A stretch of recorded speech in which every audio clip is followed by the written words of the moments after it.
It is 12:03 on Tuesday, February the 13th. The House Criminal Justice Subcommittee is now in session. Madam Clerk, please take the roll.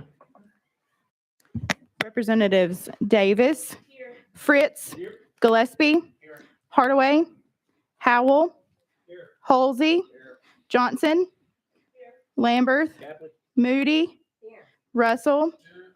Towns. Here. Representative or Chairman Doggett? Present. Chairman Doggett, you have a quorum. Thank you, ma'am. Members, do we have any personal orders before we begin? Leader Lamberth. Thank you, Mr. Chairman. We have some members of the Tennessee Bar Association here. Appreciate y'all coming. I know some of y'all may have to step out in a few minutes just because of space constraints in here, but wanted to recognize your presence today. Appreciate the lawyers in the room. Thank y'all very much. Please make them welcome.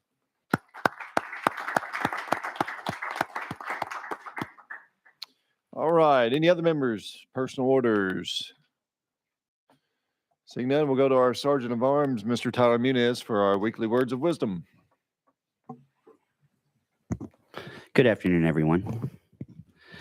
Today's words of wisdom come from you, from the queen of rock and roll, Tina Turner. I'm not wise, but the beginning of wisdom is there. It's like relaxing into and an acceptance of things. Have a great day.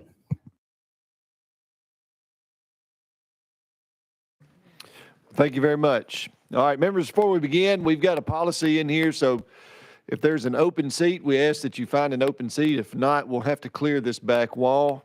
So folks will have to step outside and watch from the monitor. So if you don't find an open seat, we hate to ask you to step out, but that's what we're going to have to do.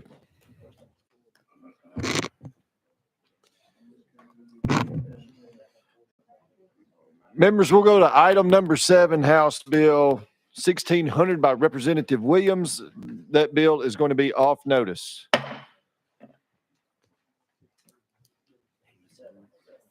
That'll bring us up to item number 1, House Bill or House Joint Resolution 859 by Representative Howell. You are recognized. Thank you, Mr. Chairman. Members, House HJR 859 does not change the law. Rather, it seeks to give the people of Tennessee the opportunity to vote, to have a voice through a constitutional amendment on how we should address the violent crime that's going on in Tennessee and how we should address it in the future. It's probably the most democratic thing we could do, is let the people decide what they want us to do on this issue. Currently, according to our Constitution, a judge in Tennessee has the discretion to deny bond only in capital murder cases. Presently, the Constitution says, quote, all prisoners shall be bailable by sufficient sureties unless for capital offenses. In other words, the Constitution says everything else, even though it's extremely violent crime, they have to provide bail, have to have that opportunity. That's in Article 1, Section 15. If this amendment is approved by a vote of the people, the amendment would say, quote, all prisoners shall be bailable by sufficient sureties unless for the following: when the proof is evident of the presumptive great, 1, a capital offense, 2, an act of terrorism, 3, second-degree murder, 4, aggravated rape of a child, 5, aggravated rape, grave torture, and any other offense for which, as of November 3rd, 2026, a defendant, if convicted, could not be released prior to the expiration of at least 85% of the entire sentence imposed. And this amendment, if approved by the people of Tennessee, would expand a judge's discretion of granting or denying bail to those other violent crimes in addition to capital murder. That's what the amendment does, Mr. Chairman, and I'm ready for any questions. Thank you for the explanation. Members, are there any questions for the sponsor? Representative Johnson.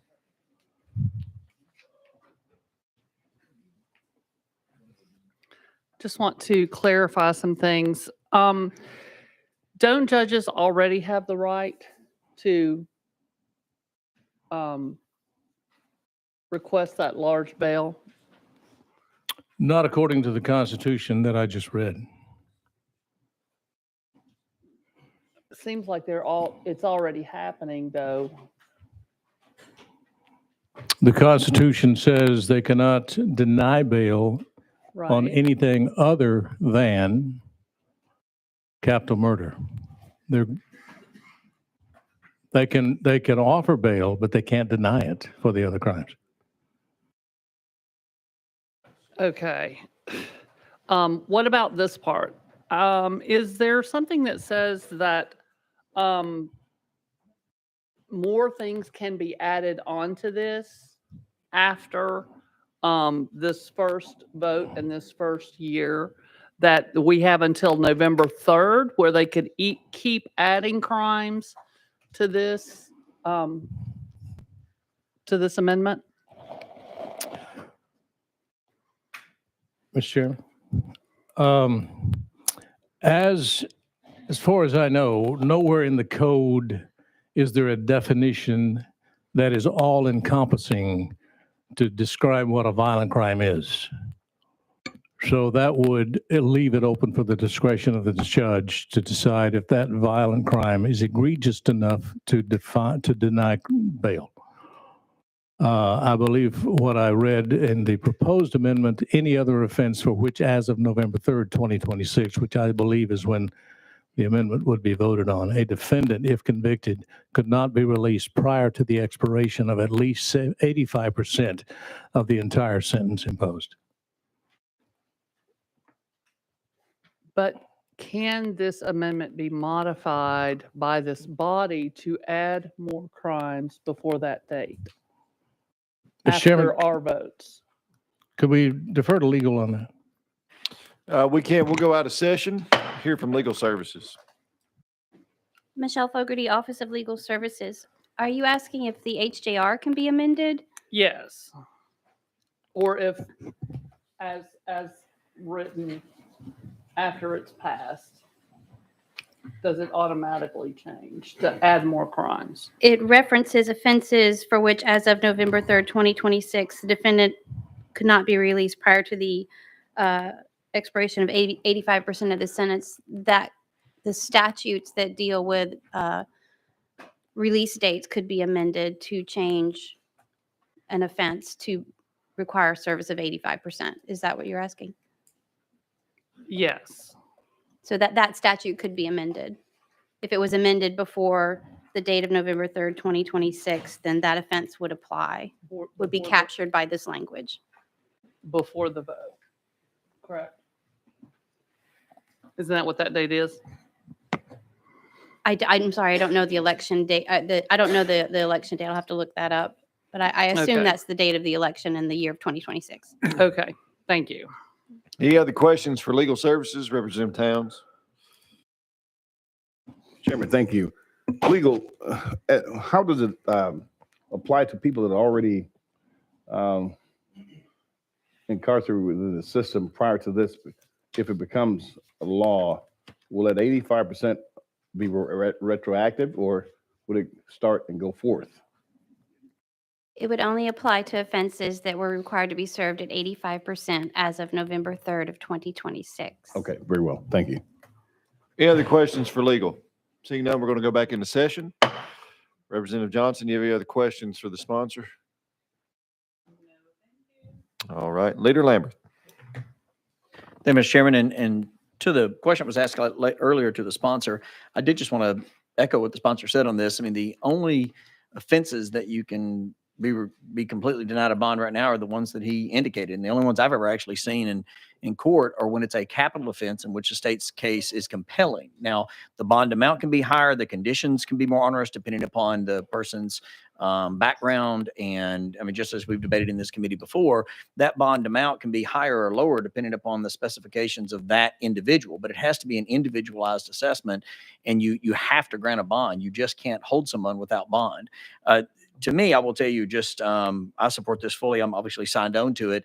I just think it gives judges more discretion in some of the worst cases to determine if someone should be held without bond. I mean, we're talking about some pretty egregious offenses here. with murder and terrorism, and aggravated child rape, and aggravated rape, grave torture.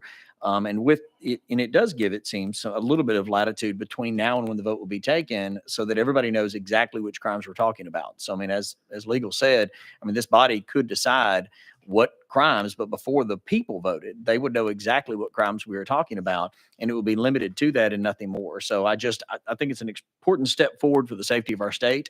And I think anytime we have something like this in a constitutional amendment, it's important to hear from the people of this state, as other states have chosen, where there are some circumstances like the one we have, where somebody simply would be held without bond. Thank you. Any other questions? Representative Towns? Mr. Chairman, thank you. As it relates to bonds, and Counselor and Leader, you all help me.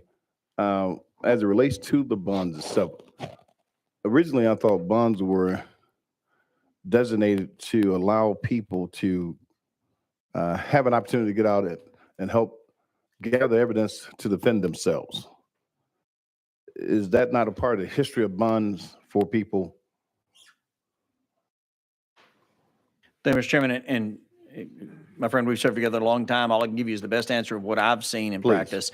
The gathering of evidence is done usually by either investigators for the state, investigators for the individual. The lawyer can kind of supervise that effort. The individual is involved in that, whether they're incarcerated or out. And so they are in communication with their lawyer, with their team, whether they're in jail or out of jail. The bond is there to ensure the safety of the community and to ensure the appearance of the individual in court. It's really those two things are what make up a bond amount and bond conditions. And it's an individualized assessment. So in every single circumstance, whether this constitutional amendment passes or not, it would still be an individualized circumstance that a judge would have to consider. All this does is layer on top of that an additional option for the judge in these most egregious offenses to say, well, look, that person should not be allowed a bond, no matter what the amount or conditions. There's simply no way for the community to be safe while the case is pending.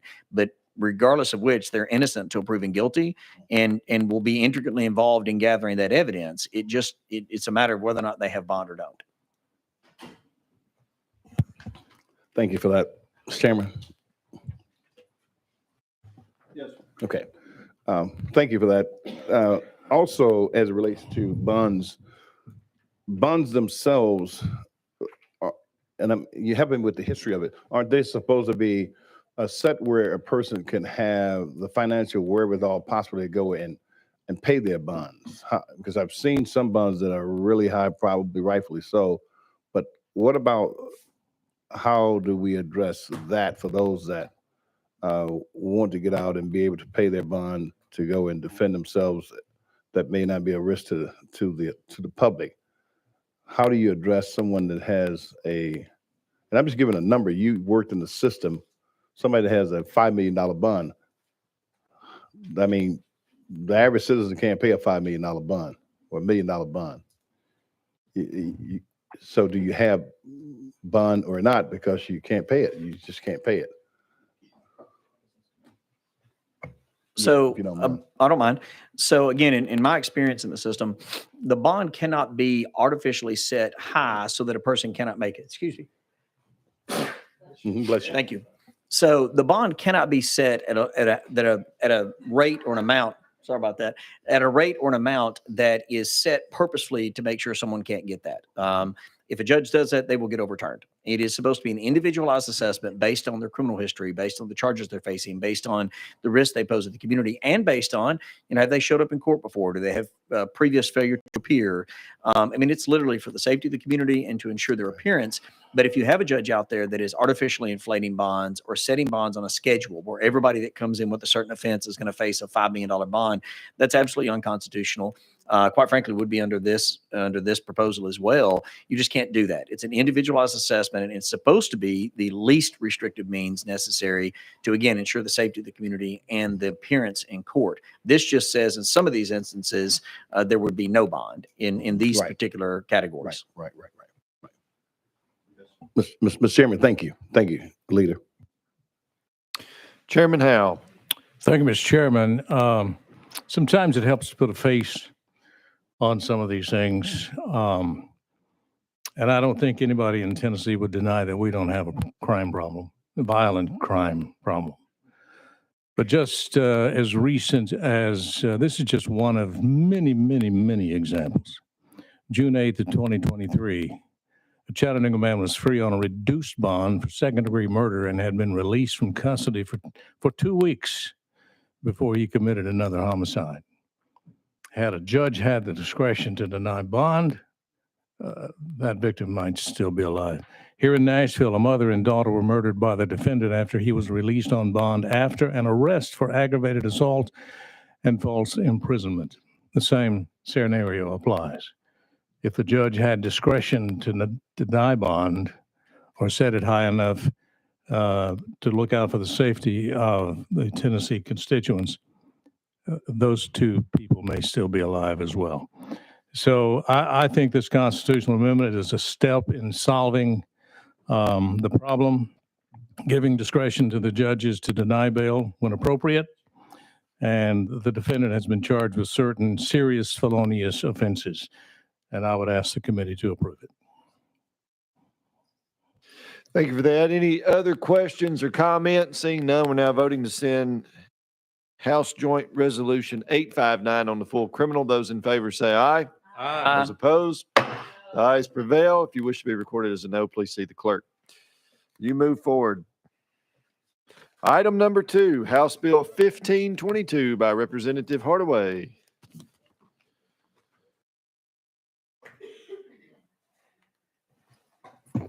Thank you, Chairman. And that's a mighty fine bill that we're talking about. We're on item number 2, House Bill 1522 by Representative Hardaway. However, as my friend Bill Beck would say, we Fails for a lack of a second. Mr. Chairman, I haven't been there yet. Sir? If you'll let me finish. please. Okay, well, go ahead, proceed. I'm sorry. As my friend Bill Beck would say, we're always out to build a better bill. So with that being said, I want to take this off notice because I have several folk who are working with me to build a better bill. Thank you. Representative, were you going to take that off notice? Yes. Okay, I'm going to withdraw the lack of second. And now without objection, House Bill 1522 is off notice.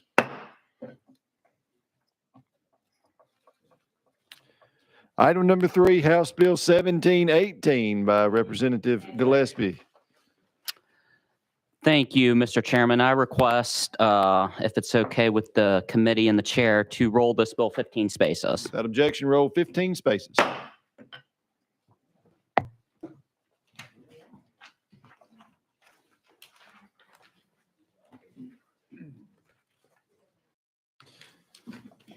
Item number 4, House Bill 1719 by Representative Gillespie. You are recognized. There is an amendment code 13684. Do you wish to proceed with that amendment? Yes, sir, and that rewrites the bill. All righty. You are recognized on the amendment. We will go ahead and vote on amendment code 13684, attaching it on House Bill 1719. Those in favor say aye. Aye. Those opposed? Ayes prevail. You adopt on House Bill 1719 as amended. You're recognized. Thank you so much, Mr. Chairman and committee. What this does, and it comes kind of in regards to our last bill that we just debated on, but what we're doing here is seeking to change one of the 8 or 9 requirements that a judicial commissioner now takes into consideration when determining that bail amount for the defendant. And we're removing the basically the financial consideration or the condition of the defendant's financial ability to pay, and that it shall not be considered. And so I'm sure there'll be some questions. I welcome them, but I renew my motion. Thank you. All right, thank you. We have several here that have requested to testify. So we're going to go out of session, and I'm going to call you up, and there's 3 seats here, and if one wants to stand at the podium over here, you can do so. What we'll do is you'll introduce yourself for the record. You'll have 3 minutes for your comments. And when you complete your comments, the next person will speak for 3 minutes. And then once we get through our first panel, then we'll have questions, opportunities from members of the committee. All right. Serena Larson, Amber Sherman, and Madison Briggs.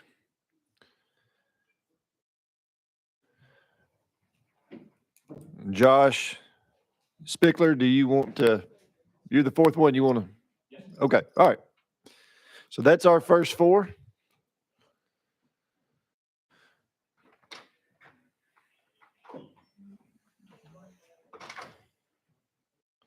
We'll start right here and we'll work our way down this direction. So if you will introduce yourself for the record, you'll have 3 minutes for comments. And as we, not trying to be rude or anything, but when your 3 minutes is up, I'll interrupt you and say your time is up. So that way we can stay on pace. So please start.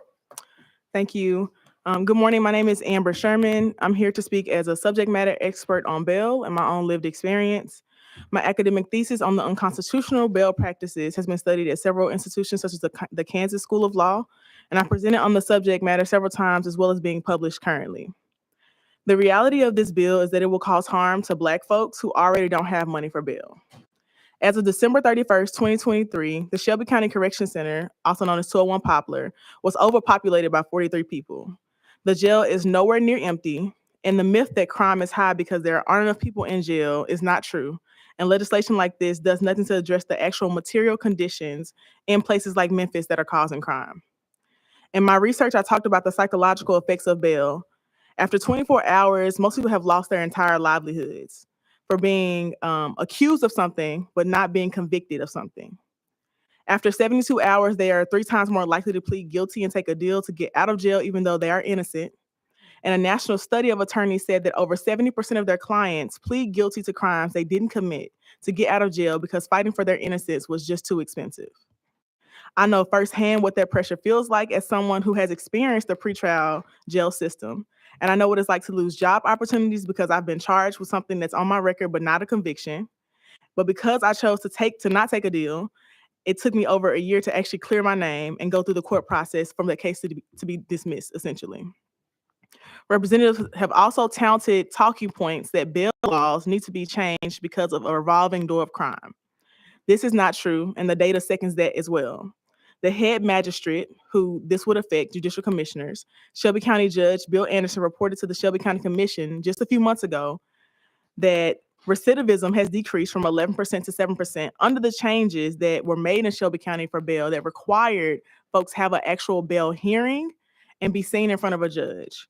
They also saw that violent crimes had higher bail amounts being set when going through this process, and nonviolent crimes had lower bail amounts being set, and most of those cases ended up being dismissed.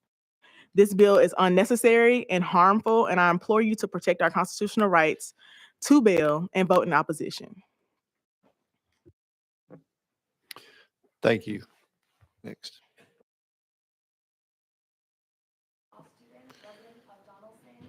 Published law review member. Is this off? They got you now. Okay, cool. All right. And a published law review member, and I've spent law school interning in criminal defense, including public defense, with a national civil liberties organization and for attorneys in international law.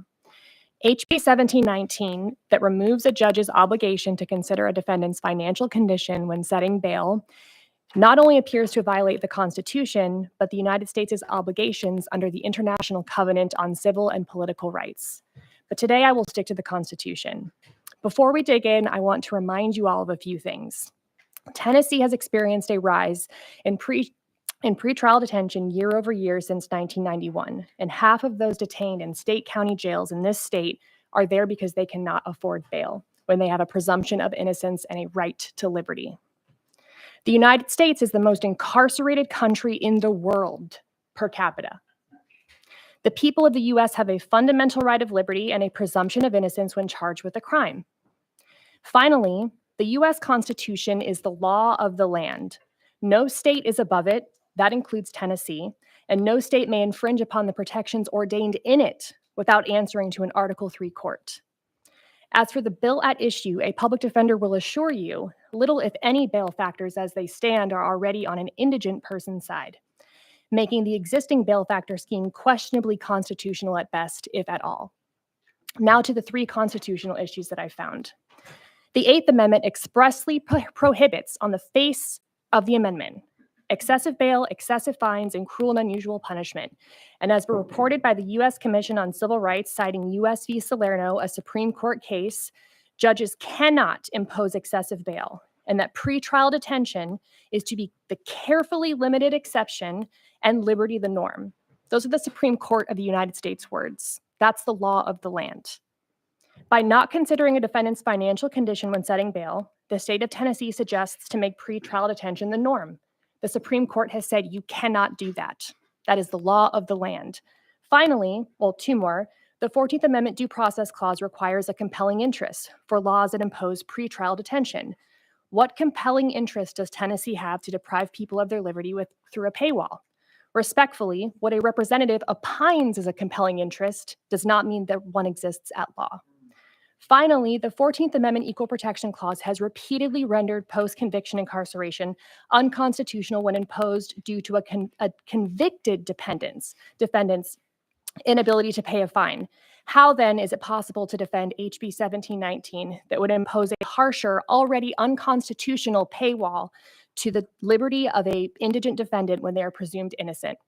Representatives, in sum, I urge you to vote in opposition to this bill, not just because the Constitution demands so, but because every single one of you took an oath to uphold the Constitution, and voting in favor of this bill would violate that oath and the Constitution. Thank you. Thank you very much. Next. Hello, my name is Madison Diggs. I'm a practicing attorney here in the state of Tennessee. I'm also a Davidson County resident. Mr. Chairman, ranking members, I'm here to raise alarm to House Bill 1719. Not only does this bill give constitutional pause, but it also gravely impacts the poorest of our society. By stripping away the court's ability to assess someone's financial condition when considering bond, only seeks to harm those who need the help the most.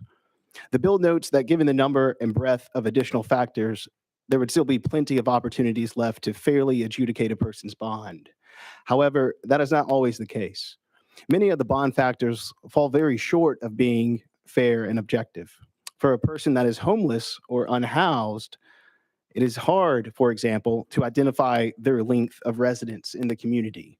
It is equally hard to identify their employment history. It is even harder to identify their friends, their family, or find members of the community that will vouch for their reputation. Almost none of the factors even come close to fairly assessing whether a person who is unhoused would come back to court or not.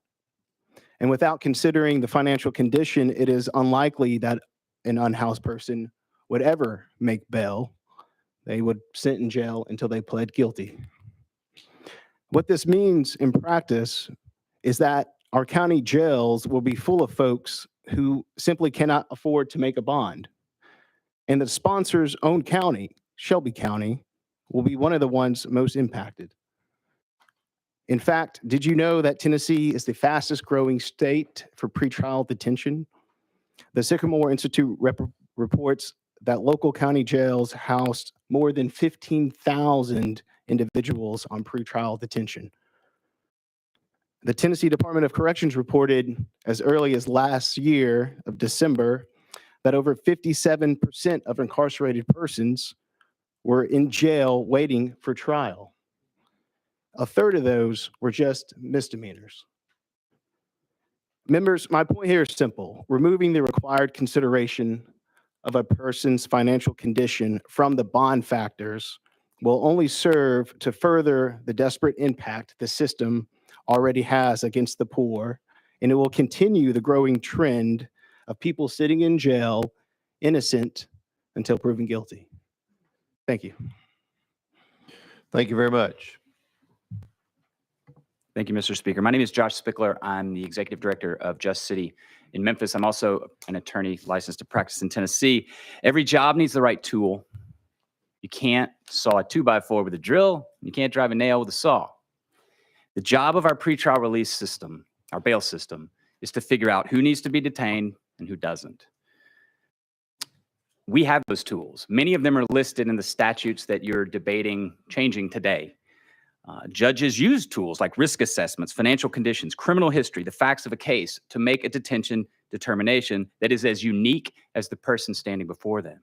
The current law demands we use these tools because the presumption of innocence and the fundamental right to liberty are so important. One of the most powerful things this government can do is take away someone's liberty. So it must be done only with incredible care and after a lot of deliberation, especially if we really are innocent until proven guilty. The bail bills before you will strip away much of our ability to understand who's in front of us. They will reshape the law. They will eliminate many of the considerations that judges use.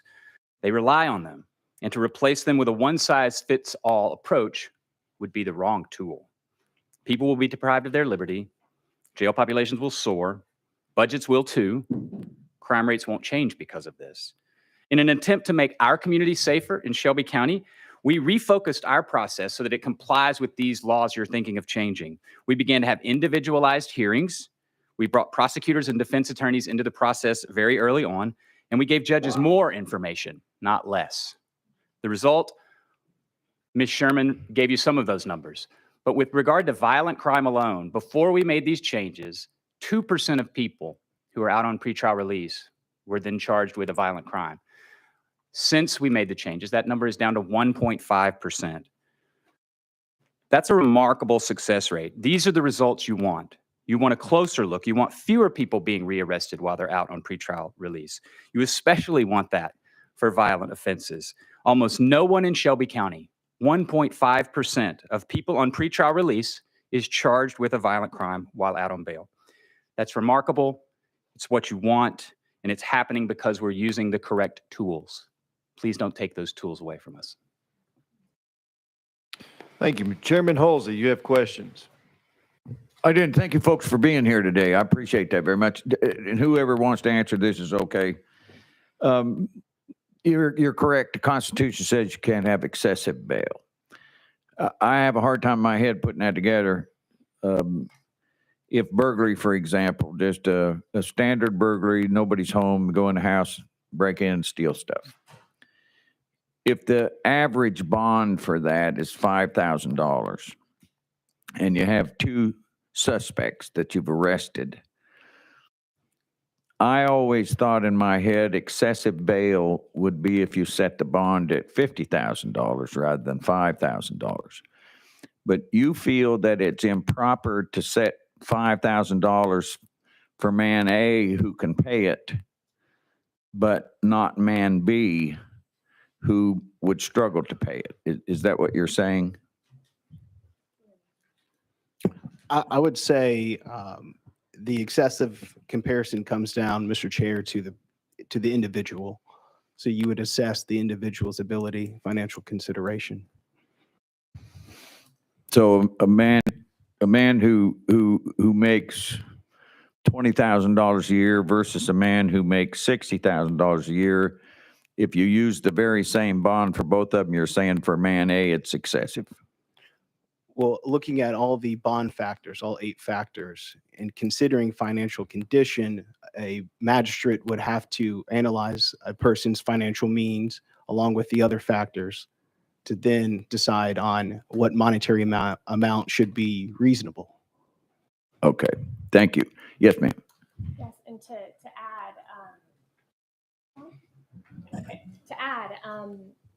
it comes down again to what if that person's income is $2,000 a year or $10,000 a year? When you compare the amount of bond in a vacuum like you have, respectfully, you're not considering the financial condition of the defendant, the individual in front of you. So what you're suggesting that we're saying is not what we're saying. Excessive bail means what it says. It's excessive relating to the individual in front of you, which Representative Lamberth did a great job at explaining those constitutional constraints earlier on today. Does that make Okay. sense? One other question, if I might, Mr. Chairman. The statistics that you used in my jail where I live, which is the opposite end of the state, I actually sat down with the jail administrators up there to talk about pretrial folks in jail. There was a pretty marked percentage of those who they told me chose not to make bond because they were guilty and knew they were guilty and they knew they were going to be found guilty when they went to court. So they were gaining credit actually on their sentence that they knew they'd get. So that when it came time for them to go to court, they really didn't have much time left to serve. I don't know how it is in Shelby County versus Sullivan County, but is that factored in your numbers at all? Well, respectfully, I think that, who was it that told you that? The jail administrators of my jail. Okay, I'm not sure that the jail administrators would know exactly what the defendants incarcerated are thinking at that moment. I just don't think that's a fair assessment of two people that have diametrically opposed interests. One is speaking about what the others are thinking. Also, again, that's really irrelevant. If you're putting a paywall against somebody to reach their fundamental right of liberty that's not theirs to be taken to begin with because the Constitution says so, it's irrelevant of whether somebody wants to sit in jail, if that's actually true, to plead guilty. It's not the same inquiry.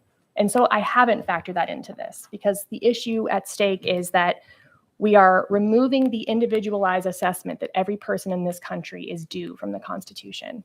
And if we step back from that, we're getting back to what the British were doing. And everybody here knows we didn't like that. That's why we have the Constitution. So, does that make sense? It does, and thank you. One other thing, before you were born, yes, thank you. And I was employed as a police officer for 36 years. We had a system in Sessions Court that if somebody could not make bond for whatever reason, they got a trial within 2 weeks. And I wished we would go back to that to where this wouldn't even be an issue. But thank you for being here. Well, that's a concurrent constitutional right, the right to a speedy trial, just to clarify. Yep, and you have 10 days for a hearing if you don't make bond. Yeah. Representative Fritz. Thank you, Mr. Chairman. I appreciate y'all coming to testify as well. Young lady in the center there used a term I'd like for you to expound on just quickly, and that's paywall. And then it may be to some of your other subject matter expertise. Your bonding agencies do payments for folks that can't make the payment up front. So 2 questions. What's a paywall, and do the bonding agents do payments? So the second one, I would love to defer to somebody else. But the first question, paywall is just a term that I'm using to kind of easily explain what setting cash bail that unaffordable is. Like, for example, when somebody sends me a New York Times article, I'm a law student, my expenses are cut. I can't access it because there's a paywall. A paywall just means something in this context, there is a paywall that I can't afford in order to access the innocent that is due to me. So just to clarify, make sure I understand, you're not suggesting that a paywall means that we shouldn't have any cost for bail or bond. That is not your intent. So I'm sorry, what's cost? What? That the accused shouldn't put something down in payment to be able to make bond. That's a different conversation. Today, we're talking about removing the financial consideration. That's not what I'm talking about today. So I don't want to be dragged to that conversation. That is a completely separate. Not trying to be rude. I'm just asking a question. Is that a yes or a no, or I don't want to answer? It's irrelevant. So I'm not talking about that today. Thank you, Mr. Chairman. I would like an answer to the second question if someone has. Could I maybe? Yes, sir. Go ahead. To the representative's question about whether they take payments. Some of those rules are local. So the judges of the local jurisdiction make rules about that apply to bail bondsmen. And I know in Shelby, not long ago, they cracked down on some of that because of the payment plans that they do offer, but they have some leeway. So I suspect that many do. I did want to answer the question you were asking, Representative Fritz. So when she's saying paywall, we're saying that there shouldn't be something preventing someone from being free just based off of their financial consideration. So that paywall exists for some people because they don't have any money. For some folks, they can't afford that bail amount. And so we want to make sure that we're keeping financial consideration as a part of those 8 things that we constitutionally are supposed to look at when a magistrate is setting bail. Thank you for a good, straight answer. Thank you. Representative Hardaway, this will be our last question with this panel, and then we'll move on to our next speakers. Thank you, Chairman, and thank you to all of the justice experts who've come to join us today. One of the things I found interesting was the fiscal note being insignificant. Attorney Spickler, you have a lot of data and information that you've analyzed. What will be the fiscal impact on the justice system? You told us how it had already impacted Shelby County in a positive way. If we do this this bill and it becomes law, what would be the fiscal impact? I wish I knew, Josh Spickler, Shelby County, Just City. What I suspect will happen if we take away the tools that the judges and magistrates are using to make these determinations about detention, we will detain more people. That's what we were doing before we began to have individualized hearings. It's what we were doing before we got attorneys involved in the process within 72 hours. And jail populations will go up, and that's one of the most expensive things that our local jurisdictions do. So removing these tools, in my opinion, would drive jail populations up, which would, of course, drive budgets up. And if those jail populations do rise, are we also talking about individuals who are going to put another choke point into the justice system? Well, as the chairman pointed out, after a certain number of days, rights begin to kick in when you're in custody. And so, yes, it puts a lot more pressure on the court system, the prosecutors, the defense attorneys, the entire justice system does face some additional choke points when there are more people in custody because of the rights that apply to them that don't necessarily apply to someone who's out of custody. All right, and I'm always of the mind that it's a delicate balance between the rights of the accused and the rights of the public or the victim.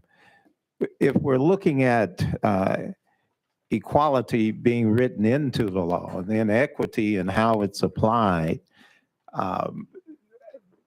give me a quick assessment of that.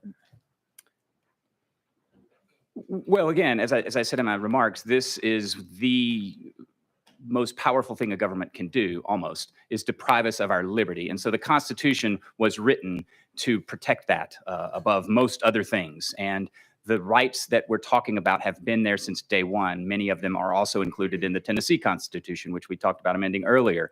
And so steps taken to alter that balance that you're talking about should be done very carefully, as I said in my remarks, with a lot of deliberation. And we should give judges who are looking someone in the eye and listening to their attorneys, the state of Tennessee's attorney and the attorney for the accused, they should give them as much of a hearing as they can provide with as much information as possible to make sure that we're only depriving the liberty of the people who we believe won't come back to court or who are a risk to the community. And that's it. And everyone else should go free. Right, thank you. And Ms. Sherman, can you help us understand from your point of view, the same question, equity in the application of the law, the actual language of the law being for equality? Yeah, I think that that's the reason why we have these things set in place constitutionally already. And I also think that you risk having what's already occurring in the Shelby County Jail with folks dying, that number increasing. We already have several lawsuits currently. Most recently, someone actually died from being eaten by bed bugs. And so if we're gonna adjust a law that would increase the amount of people that are in the Shelby County Jail, we're putting people's lives at risk. And that's not okay to remove that. So we have those protections in place for a reason. And I know the cost wasn't mentioned on the fiscal note, but I think that there's a grave cost to Shelby County with the amount of lawsuits we're receiving, with the amount of different lawsuits they're receiving federally, and then also having someone come in, an independent investigator has come in and given them specific things they're supposed to follow, they haven't followed. And so I think that it's going to be a grave cost to Shelby County which doesn't help the already crime issue that we're having. We want to actually put resources into what's actually happening with crime in Memphis. We don't want to spend all that money on lawsuits to the county. We want to be able to provide resources directly to citizens to reduce that amount, and that's not what this bill is going to do at all. All right, and this is my last question, Mr. Chairman. Someone had mentioned jail credit, time credit, and folks who want to stay in jail until they, and just use that against whatever the conviction and sentencing might be. And the reality is that the purpose of the justice system, ultimately, if you are convicted, is to be able to correct your behavior moving forward. And anybody can take this. What's the institution and with the programming that's most geared towards behavioral corrections, modifications, positive modifications, a jail with no programs, or to move the individual through so he or she can access the facility, corrections facility that does have the behavioral modification programming in place. And that's a toss-up. We definitely want to, I should say, we definitely want to make sure that folks are able to actually receive those types of services. In the Shelby County Jail alone, they don't have any psychiatrists on staff. They only have part-time people there to provide mental health services. And so if we're saying that we want to actually provide folks mental health services, we will actually directly take them to receive those services versus holding them in the jail, and they're not receiving those services in the jail. That's been mentioned several times. And when I mentioned the jail just earlier, a part of that is actually people committing suicide who aren't receiving mental health assistance. And so I think that us depriving them and prolonging their process even longer of actually getting help for what they need isn't helpful, and this bill isn't going to help their process either. All right. Thank you all. Thank you, Mr. Chairman. Yes, sir. Thank you, Representative Hardaway. Thank you for our guest. We've got others here to testify. Representative Towns, I'm sorry, we're running low on time. So thank you all for being with us. Our next speaker that we'll have, Nick DeBoard. You can either come to the podium or to the chair. It's your choice.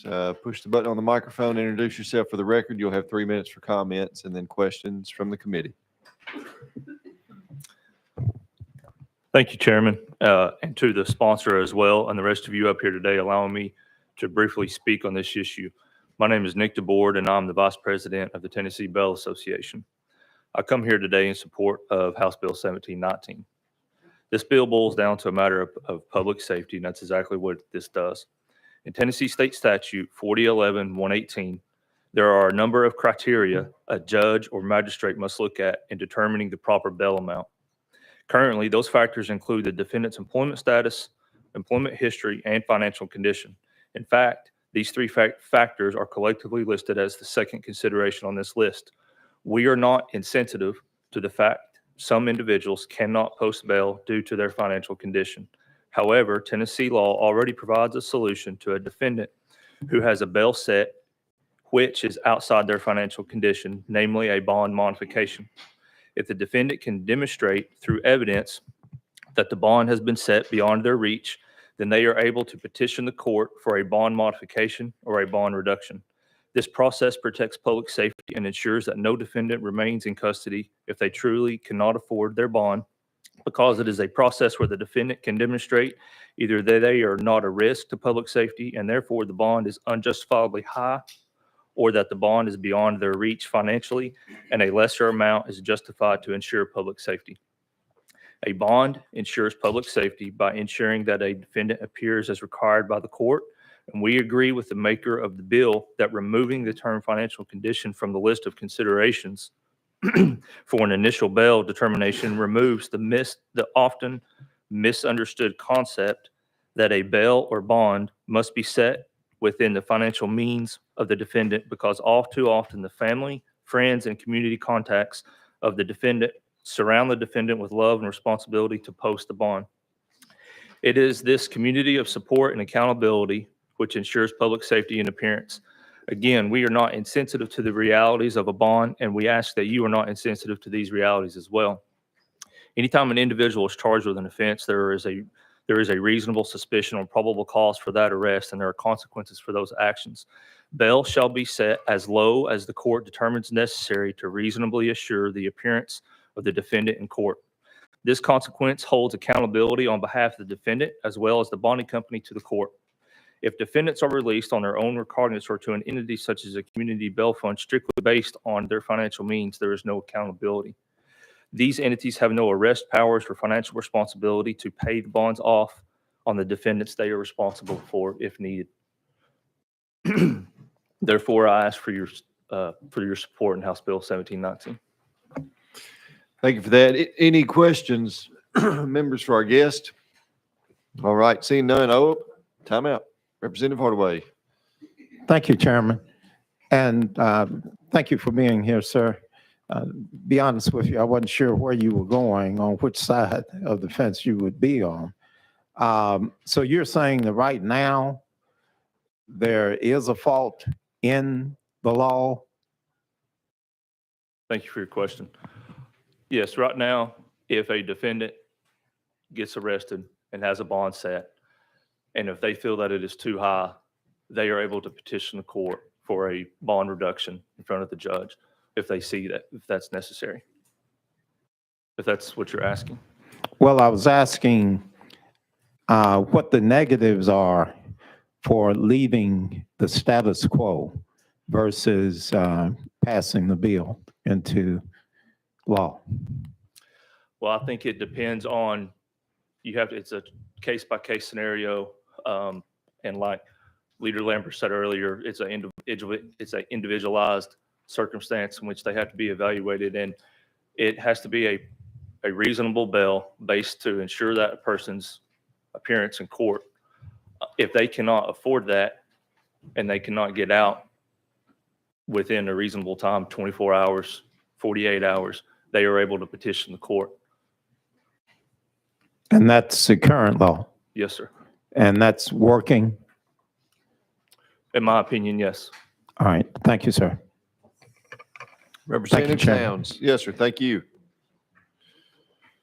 Mr. Chairman, thank you. You may or may not be able to answer the question for me. I hope you can.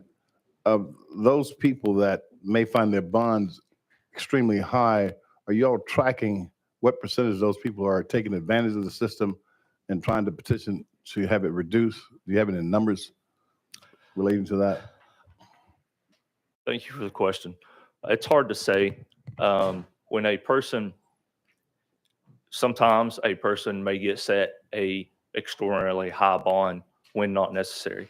Most of the time, a judge or magistrate is supposed to seriously consider all of those factors and not supposed to set a bond just to keep a person in custody. That's not the purpose of a bail bond. Right. Sometimes that does happen, but I do not know the percentage.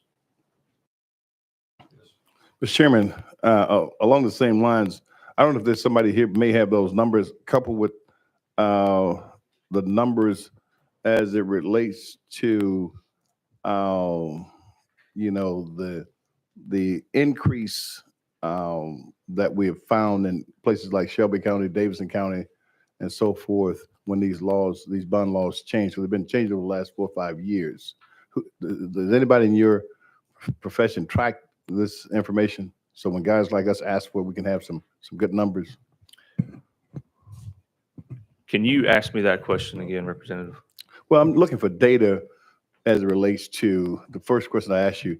Who would track it? Who would know the answer to these questions? The courts. So the courts would be out and would be the number one place to go for the data. But to receive that data, I mean, we've all been asking that question for, like you said, several years. And to really break down that data, it's been a difficult thing to do. Mr. Chairman, and also along those lines, misdemeanors. People are in jail with misdemeanors for a very, very long time. Mm-hmm. And obviously we would think that's no threat to the population. So those numbers also, you're saying the court would track those numbers as well, the people that in jail can't get bond, and these are misdemeanor crimes. Thank you for the question. As far as misdemeanor goes, there may be right now approximately over 5,000 individuals in our local jails throughout the state, which are charged with misdemeanors.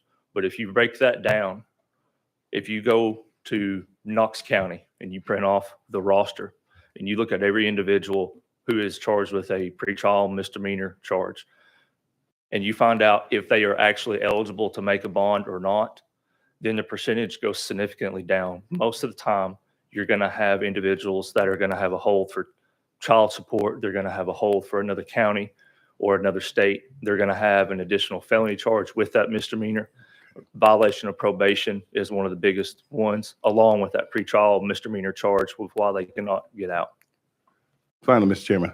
So with those variations you listed, court would have that, because that's real information for me to understand if there's, while in violation of probation, I understand that, child support, all those things are tagged on. So what you're telling me that it appears is that the person is initially incarcerated and not able to get out just because of misdemeanor, and it's not just a misdemeanor. Is that what you're saying? Yes, sir. Oftentimes that is it's misunderstood by just saying there are 5,000 pretrial misdemeanor inmates just wasting away in our local jails. That's often misunderstood because it's not truly broken down. We got to have the data teased out on the in this profession, because if not, we go with what we think it is, because that paints a different picture. And what I'd really like is clarity and honesty and transparency on what's really the real numbers are. Because if people are languishing away in the system because of a misdemeanor, that's not good. Yes, sir. Not good at all. Okay, but I understand there's a felony, has a double charge, a triple charge. That makes, shed a different light on the situation. Okay, Mr. Chairman, thank you. Thank you, sir. Yes, sir. Thank you. Thank you for being with us today. We're going to go back into session. Leader Lambert. Just a quick statement just on the bill. I did want to note that the amendment, I had to look at this a couple of times myself, does make a pretty significant change where "and financial condition" remains in, and it just says provided that the defendant's ability to pay shall not be considered. Again, I appreciate all the testimony that we got today, but this doesn't take away an individualized assessment or individualized hearing of anything in any circumstance. That would absolutely be unconstitutional to not have an individualized assessment of each defendant that's coming through. Every one of in this room, we have different backgrounds. We are different people. We have unique characteristics that are both good and bad, but it has to be an individualized assessment on every single case. And so all this says is the defendant's ability to pay shall not be considered. And that's really one way or the other. There are many fine organizations in this state that actually assist folks with making bond. There are family members, and I've gotten calls over the years from, employers that have made bonds. And to just say, well, a person's ability to pay should be the trump card that determines the amount of bond and conditions, I just think ignores all the rest of the statute that talks about length of criminal history and seriousness of offense and length of community and everything else. All that can still be considered. And in fact, financial condition under the amendment can still be considered. It's just that the defendant's ability to pay shall not be considered. I think as long as they are doing that individualized assessment, then that's a good thing. But I don't want folks punished because they have great means or because they have no means. That should not be a part of this one way or the other, either up or down. It should just be that their financial condition is considered. And so with the amendment, I actually had some concerns with the original language of the bill, but with the amendment, I certainly support it. And to the sponsor, thank you for bringing the bill. All right, thank you, Chairman Holsey. Previous questions called. Any objection? Seeing none, we're voting to send House Bill 1719 as amended to full criminal. All those in favor say aye. Aye. All those opposed? The ayes prevail. If you wish to be recorded as no, please see the clerk. You move on to full criminal. Item number 5, House Bill 1909 by Representative Bulso. All right, Representative, you're recognized. There are 2 amendments here. Do you wish to proceed with both or just one, or? I would like to proceed with just one, Mr. Chairman. 13495. All right. You are recognized on Amendment Code 13495. Thank you, Mr. Chairman. Good afternoon, members of the committee. This is a bill. It's an amendment to 39-17-1309 to specify that our public colleges and universities in Tennessee may not prohibit an adult, including obviously a student, on a college campus who's lawfully there from carrying non-lethal weapons for the purpose of self-defense.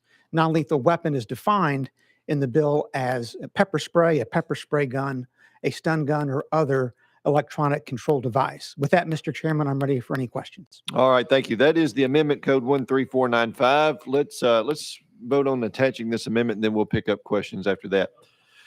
All right, all those in favor of amendment code 13495, say aye. Those opposed? The ayes prevail. You adopt. We're on House Bill 1909 as amended. Representative Johnson. All right. So is there an amendment on this bill that removes private schools from the legislation?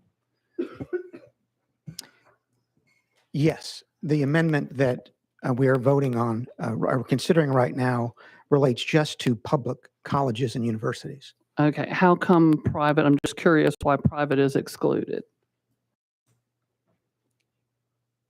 The principal reason, Representative Johnson, is that I think it's oftentimes it's good to limit the entanglement that the state government has with private colleges, university, and businesses.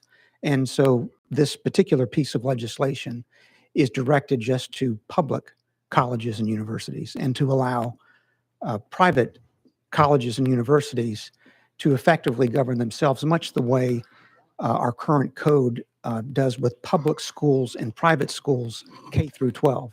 Generally, public schools K through 12 do not allow for carrying of firearms on a elementary, middle, or high school, absent very specific circumstances. But Title 49 allows private schools to develop their own policies. And this legislation maintains that same distinction for higher education. What about when private schools take public funds for vouchers? My understanding is that the only private schools that have students who attend with the ESA program are in Shelby County, Davidson, and Hamilton County. Those are all K through 12. This bill just addresses higher education. So a question about vouchers dealing with private schools in 3 counties is not something that is in any way implicated or altered by the terms of this proposed legislation. Okay, let me ask this a different way. So what is the intent of your bill? The principal intent is to allow college students and others lawfully on a college campus to defend themselves in the event of an attack. Obviously, we have very large colleges and universities across the state. They're like small cities in some cases, and there have been assaults or attempted assaults, particularly against young ladies on our college campuses. And the intent of this is to allow all adults, but particularly young female college students, a way of defending themselves through the use of non-lethal force. Okay, which would carry to me to also carry over to private schools. But I have another important question I need to get to. You said that it's defined as non-lethal in this bill, but in other legal standards for stun guns and some of these things, it's less lethal, not non-lethal, because you can kill someone with a stun gun. And so are you talking about certain powers? I mean, like, are there different levels of power with these stun guns, with pepper sprays and all these things? Are you talking about absolutely any, or are you talking about all levels? Because it's my understanding these come stronger than others, and that DOJ refers to them as less lethal, not non-lethal, because they can kill people. Well, by definition, the weapons to which this legislation addresses itself are non-lethal weapons. In other words, a weapon that, when used as designed, does not kill the person to whom it is addressed. But that has happened with stun guns before, and when they were used as designed. Well, the fact of the matter is that typically we divide weapons between lethal and non-lethal. A lethal weapon is a firearm, an explosive, a Bowie knife, a switchblade knife, something, when used as intended, can kill another person. We have another category of weapons, pepper spray, mace, pepper spray guns, tear gas, tasers, that when used as designed will not kill a person. This bill addresses itself to that latter category, that category of non-lethal weapons. Theoretically speaking, anyone could use a thing to kill a person. Chairman Doggett uses a gavel to control this proceeding. In the hands of someone else, that gavel could be a deadly weapon. But it goes back to intent. And so a stun gun, the intent is to stun someone. But law enforcement, not all law enforcement call it non-lethal, they call it less lethal. And that's my question to you. And my answer is simply that this bill addresses itself to non-lethal weapons, including a stun gun, because a stun gun covered by this bill, when used as designed, will not kill a person.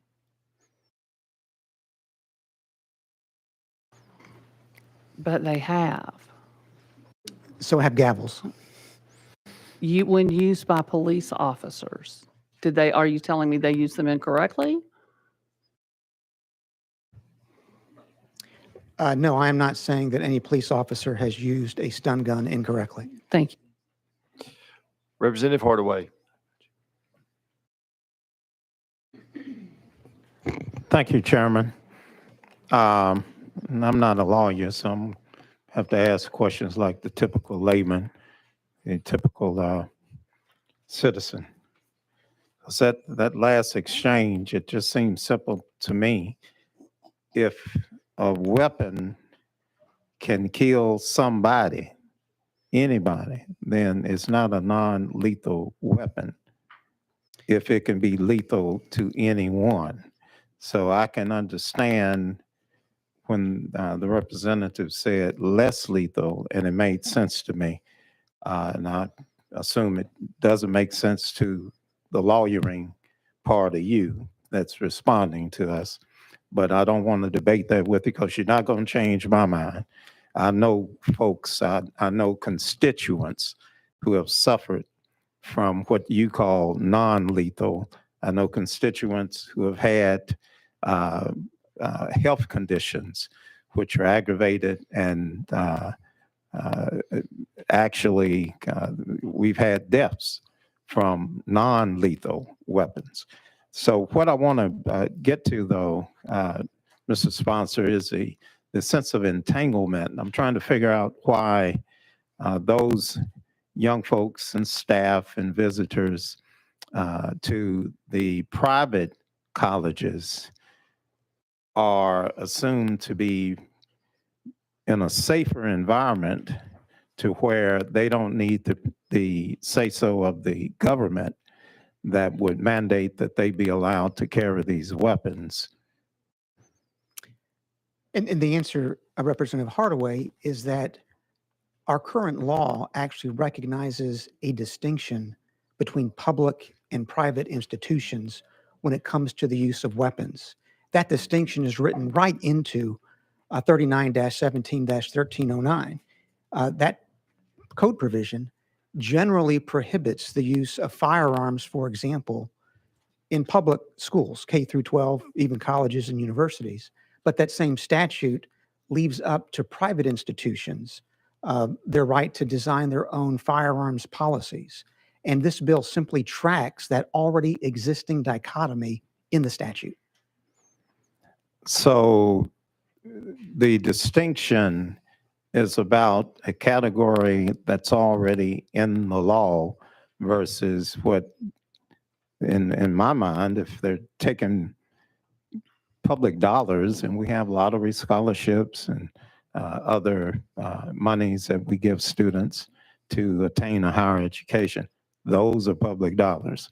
So I don't know why we would subject those students to a different environment than if public dollars were being used in a different way at a public university, as opposed to those public dollars which are funneled through the individual student with a scholarship or a loan to a private institution. So would you not agree that the private schools need to be included in this? No, I disagree respectfully. Representative Hardaway, because although I think the state constitutionally could include private colleges and universities in this legislation, I do not believe it would be prudent to do that. I think for many decades, this body has recognized the distinction between public schools and private schools with regard to the use of weapons in self-defense. And this bill simply honors that continuing legacy in our statute and in other portions of our code, including Title 49. So I do not believe that it would be appropriate to include private schools in this legislation, but obviously one could make an argument that they should be included. In my view, it would not be prudent to do that, although it would be constitutional. All right, so when you say make an argument, you could argue both sides. You're a lawyer, and my son's a lawyer, and I understand the best lawyers can argue both sides. Sure. I mean, you could take our fire code, for example. Our fire code applies to public schools and private schools. Why is that? Because public safety, public health is at the forefront of what we do here in the General Assembly. So one can make a similar argument that we should not allow private colleges and universities to restrict the use of non-lethal weapons. That's a perfectly reasonable argument. It's not one that I happen to agree with. I agree with the way that the section is currently structured, but it certainly is a reasonable argument to make.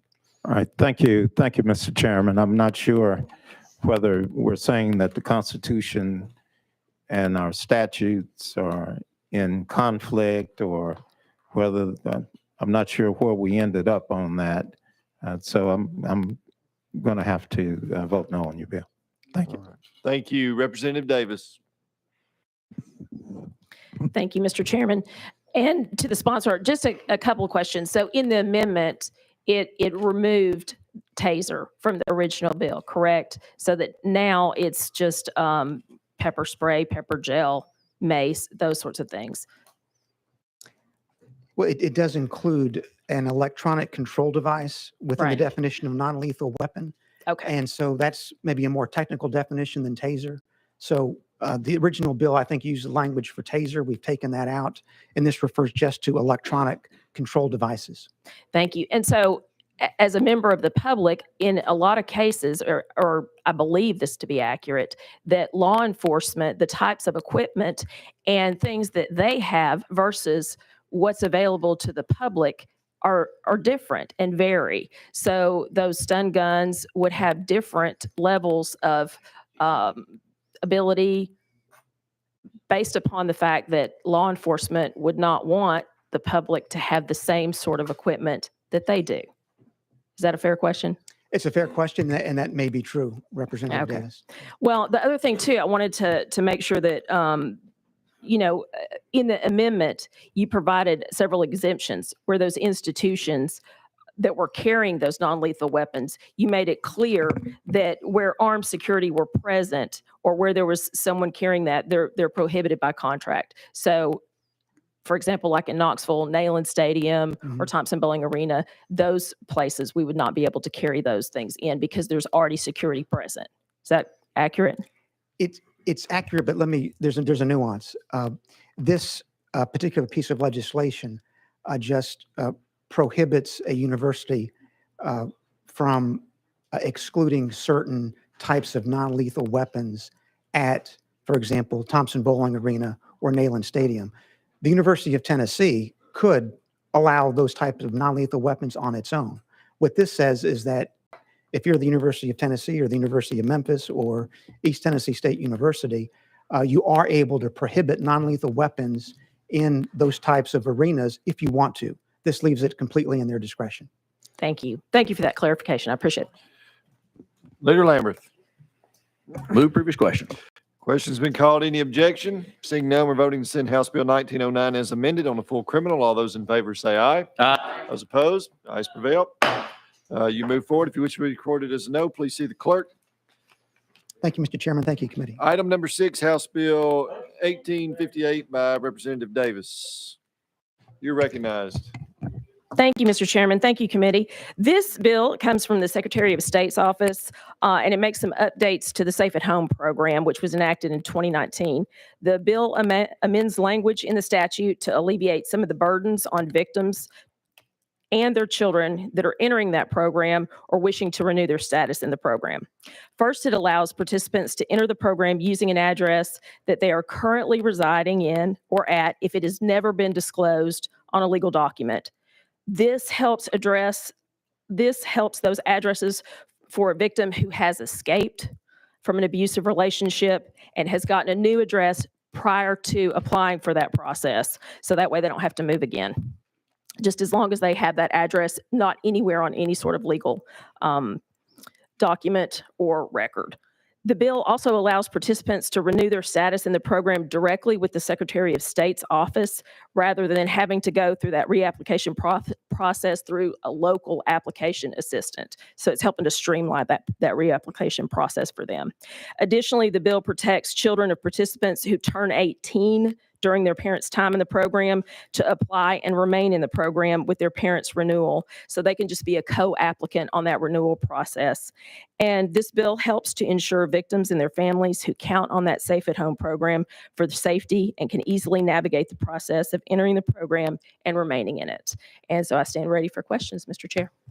Thank you for that. Any questions for the sponsor? Seeing none, we're voting to send House Bill 1858 on the full criminal. All those in favor say aye. Those opposed, the ayes prevail. You move forward. Thank you. I'm going to hand the gavel down to Chairman Halsey.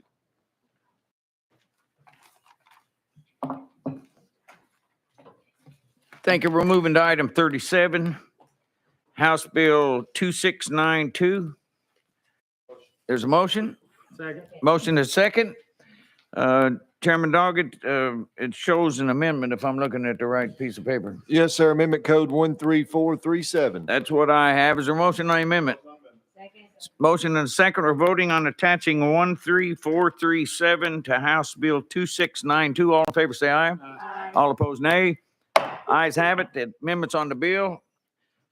Chairman Doggett, you're recognized. Thank you, Mr. Chairman. Members of the committee, I've got about 3 pages of information I was going to read to you to keep in tradition with what we do in the full, but I'll be brief on this. This is a very important piece of legislation, and the amendment that we just put on names it the Debbie and Marie Domestic Violence Protection Act.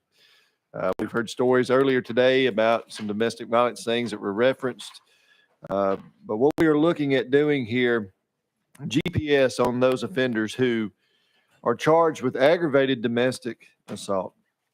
And so the GPS will also be required to be worn if the offender is released without the GPS. There has to be notification made to the victim and make sure the location is not shared. It also requires counties and municipalities to have a policy or procedure in place, a written agreement with the GPS provider to make sure that they know who to make the notification to in the event an offender does violate that zone around that victim. So if you have any questions, I'll be glad to take those, but that's all I have, Mr. Chairman. Okay, you've heard the explanation of the bill. Leader Lambert, you recognize. Move previous question.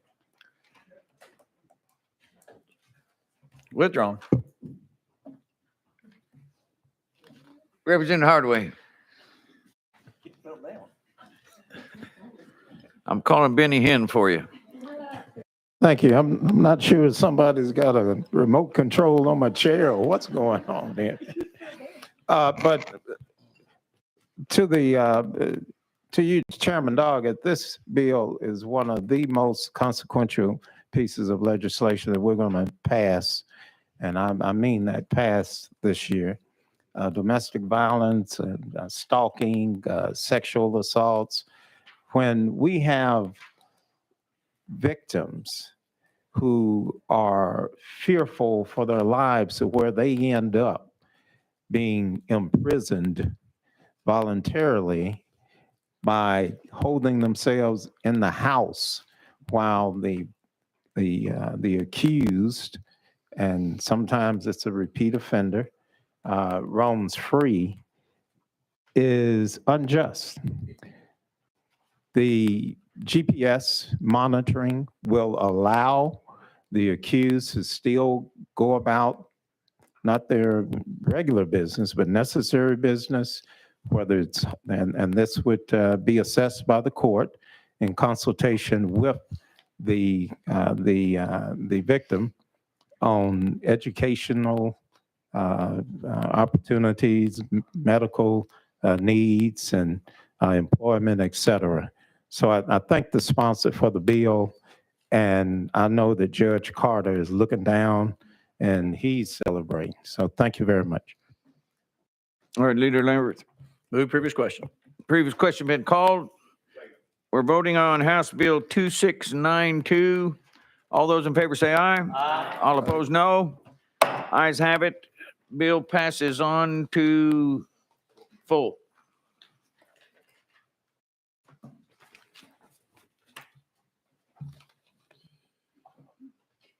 Thank you, Mr. Chairman and members of the committee. Let's go to item 34, House Bill 2188 by Leader Lambert. Motion. You're recognized. Thank you, Mr. Chairman. Y'all left me hanging there for a second. But this is a very simple bill that I would not have thought was necessary until an unfortunate circumstance happened about 6-8 months ago. The sentence of an individual is set by a judge. And so the release eligibility can be gained by good time. The parole board dictates that, everything else. I had an individual I prosecuted a long time ago for vehicular homicide. He killed his daughter.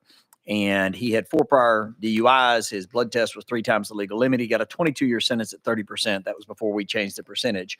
Well, after 12 years and 3 attempts, he made parole, and he had earned good time toward that parole as he can. But when he got out, instead of, it was a 22-year sentence, he got out at 12 years. One would think that's 10 years on parole. Well, no, his parole is 3 years. His good time in prison went to reduce the actual sentence. Now, if someone is good on parole and does what they're supposed to, and they want to do less restrictive, they want to see them less times, they want less programs, anything else, but to reduce the actual sentence an elected judge set is just not right, in my opinion. So that's all this does. As you can see, it has other fiscal impact on the fiscal note because we're not changing the amount of time anybody's serving. It's just if that person who is at high risk were to get another DUI in 7 years, I think they should still have to face the sentence they were at least looking at before and some sort of parole violation if they make that mistake again or that choice again. That's why I brought the bill, and that's what it does. I stand ready for questions, Mr. Chairman. All right. Thank you for that explanation. Any questions? Seeing none, we're voting to send House Bill 2188 on the full criminal. All those in favor say aye. Aye. Those opposed? Ayes prevail. You move forward. Thank you, Mr. Chairman, members of the committee. Come back with me to item number 8, House Bill 2265 by Representative Boyd. You're recognized. Thank you, Mr. Chairman. Committee, House Bill 2265 is a follow-up to a piece of legislation that we had last year. I think one of the greatest threats that we have in this country and in our state is an attack on our critical infrastructure and our utilities. With the help of this committee and the General Assembly, we passed a bill last year to move that to a Class C felony. This would simply add cybersecurity to that list as well. I'll take any questions, Mr. Chairman. Thank you for the explanation. Any questions for our sponsor?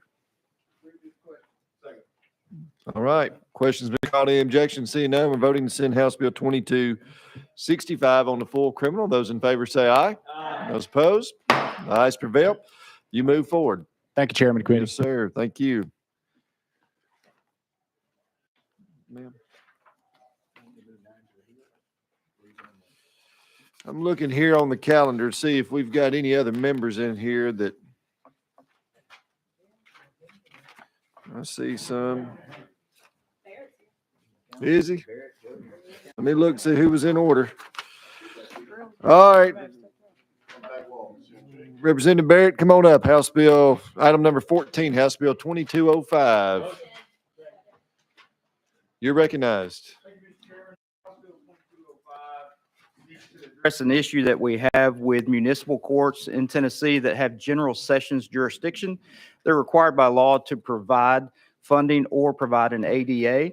And unfortunately, we're having some issues where that's not being done. And so this law will, if this bill, if passed into law, will allow the DA's offices to decline services to those cities unless they provide those services. Thank you for that explanation. Leader Lambert. Move previous question. Withdrawn. All right, withdrawn. Representative Johnson.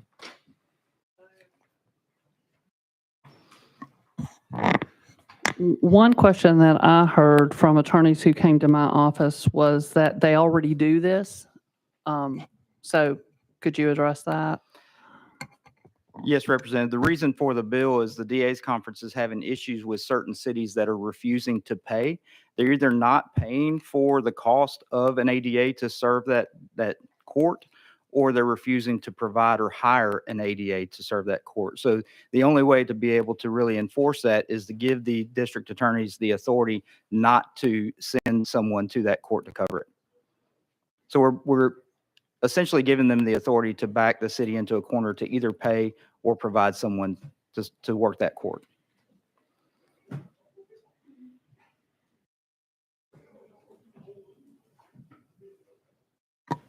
I guess what I want to know is why are they not doing what they're supposed to be doing? I wish I knew the answer to that question. I think probably what's happening is it's a cost situation. So the cities, when they form their municipal court, they have the option as to whether or not they're going to have state jurisdiction as well as municipal jurisdiction. And when they decide to go ahead and add that state court jurisdiction, then it requires them to provide the cost in order for the district attorney's office to cover that court. And so what's probably happening is some of these cities are realizing how much that costs, and then they're just saying, we don't have the money or we're not going to do it. So when they don't have the money or they don't do it, it's not already being done, you're telling me. That's right. So what's happening is the DA's offices are being put in a position that in order to dispense justice in that court, they're having to foot the bill or send somebody out of their office that should be directed to a different court, and they're having to use their resources and send them somewhere that they shouldn't have to be covered that out of their own budget. So it's costing the state money. All right, Leader Lambert. Move previous question. All right, question's been called. Any objection? Seeing none, we're voting to send House Bill 2205 on the full criminal. Those in favor say aye. Aye. Those opposed? Ayes prevail. You move forward. Members, I want to say thank you. I know this has been a very busy day today, but I appreciate your time, your indulgence, and your attention. All bills not heard today will be rolled to next week's calendar. We are adjourned.